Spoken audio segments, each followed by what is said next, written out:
Imagine walking through a forest, and you absolutely know that something is watching you from the trees. Not a deer, not a monkey, something with orange and black stripes.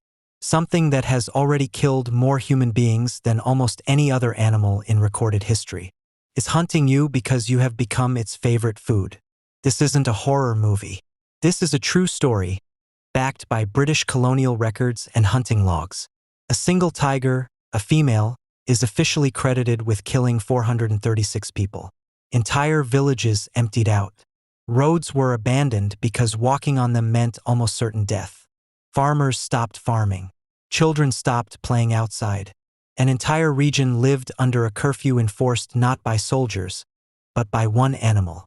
This tiger didn't start out as a killer. Something happened to her first. Something a human being did. This isn't really a story about a monster. It's about what happens when we break something in nature. By the end of this video, you'll understand how one wounded animal became the deadliest man-eater ever documented, why an entire empire couldn't stop her, and who the one man was who finally walked into her territory to end it. Picture the world as it was in the early 1900s, in the foothills of the Himalayas. Thick forests of sal trees, steep ravines cut by fast rivers, winding dirt paths connecting one small village to the next, because there were no roads, no cars. This was tiger country. It had always been tiger country. The tigers stayed in the deep forest, hunted deer and wild boar, and mostly left people alone. A healthy tiger, given the choice, will avoid a person almost every single time. The British Empire controlled India at this point, and hunters had developed an obsession with tiger hunting. A photograph next to a dead tiger, that was a status symbol. Tigers were shot by the thousands during this era, for sport, for skins, for nothing more than the thrill of it. There was one tiger who got unlucky in the worst possible way. She didn't die, but she didn't walk away clean either. This particular tigress was shot in the mouth, and it shattered several of her canine teeth. A tiger's teeth are precision tools, used to deliver a killing bite to the throat of prey. Now take that same tiger and break her canine teeth. She can't hunt deer effectively anymore. She is, in the cruelest possible sense, an apex predator who has just had the one tool that makes her an apex predator taken away. But she still needs to eat. Every single day. That hunger doesn't go away. So she has to find something else. Something slower. Something weaker. We don't have claws. We don't run particularly fast. We walk alone on forest paths at dawn and dusk. In the forests of western Nepal, in a place called the Rupal region, this wounded tigress made a choice. She stopped trying to hunt deer and boar, and she started hunting people. The first documented killings happened in Nepal, and the numbers were staggering. Village after village began losing people. Women collecting firewood, men working in the fields, children sent to fetch water, people traveling between villages on the only paths available.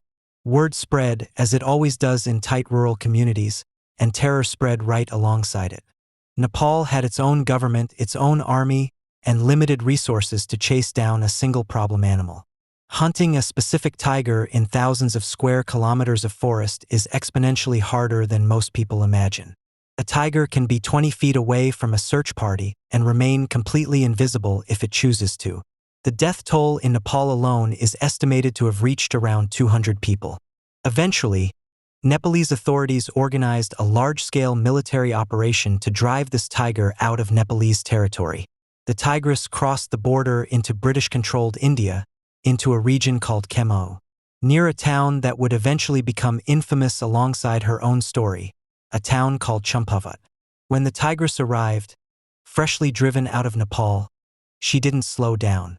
If anything, the killing accelerated. People stopped traveling alone. Trade routes were abandoned. Entire communities effectively went into lockdown, refusing to let children go to school. Official hunting parties were dispatched. Experienced hunters went after this tiger specifically, and they failed, repeatedly. She had become exceptionally good at evading organized human hunting efforts. The combined number of victims in Nepal and Champawat is estimated at 436 people. This made her the most prolific man-eating animal ever documented in recorded history. The British administration needed someone who understood tiger behavior on an almost instinctual level. And that's when they called in Jim Corbett. He'd grown up in the Champawat Hills, learning the behavior of wildlife, the sounds of the jungle. A broken twig, a disturbed patch of grass, alarm calls from birds and deer, signs most people would never notice. Corbett was reportedly reluctant at first to take on the job. A man-eater with this level of experience evading hunters was operating on a different level. The pressure from the terrified population of the district was immense. Corbett eventually agreed to take on the hunt.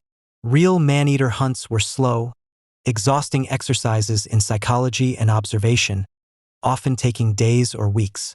Examining pug marks in soil to determine size, age, and even the specific gait abnormalities of an individual animal. Talking to villagers about exactly where and when the most recent attack had happened. Waiting sometimes for hours in near silence, overnight in makeshift platforms built into trees called makans. When he was eventually able to examine her body up close, he confirmed what many had suspected. She had suffered significant damage to her teeth, almost certainly from a gunshot wound inflicted long before. This animal had not chosen violence out of malice. She had been forced into it by an injury humans caused. The final stages of the hunt took Corbett to a village near Champawat where the tigress had recently killed again. This time, a young girl who had been out collecting firewood. Corbett followed the blood trail from that scene, tracking it carefully through dense terrain. A big cat that has just made a kill will typically stay relatively close to that kill site. Corbett moved through the forest with local guides and villagers who knew the terrain. Every rustle in the grass, every alarm call from a langur monkey or a deer in the distance. Eventually, the pursuit led to a confrontation. Corbett was able to fire the shots that finally ended her life. He described it with a strange, complicated mixture of relief and something close to sadness.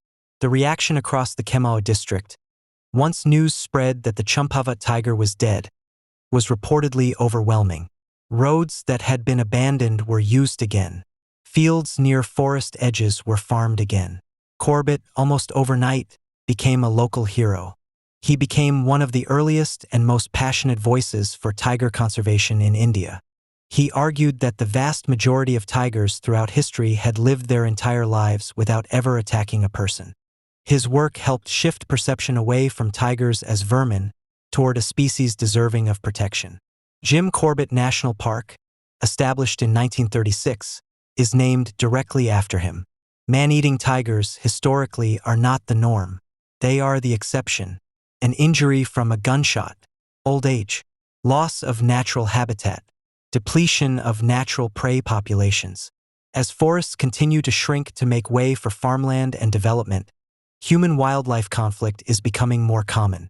It's animals running out of space and options, exactly like the Champawat tigress ran out of the ability to hunt normally.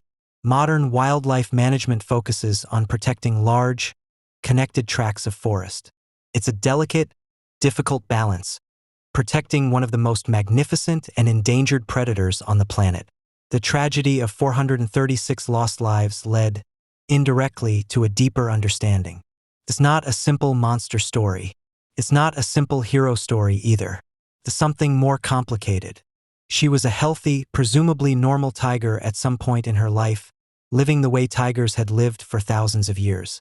A human being fired a shot that didn't finish the job, that instead left her permanently maimed. A chain of events was set in motion that would ultimately claim hundreds of human lives across 2 countries. There's no villain in the traditional sense. There's a tragic sequence of cause and effect. It offers something closer to the truth of how the natural world actually works. What happened first? What changed in this animal's world that pushed it toward a behavior so far outside its normal nature? Something we did came first. What came after was simply the natural world responding to a wound we caused.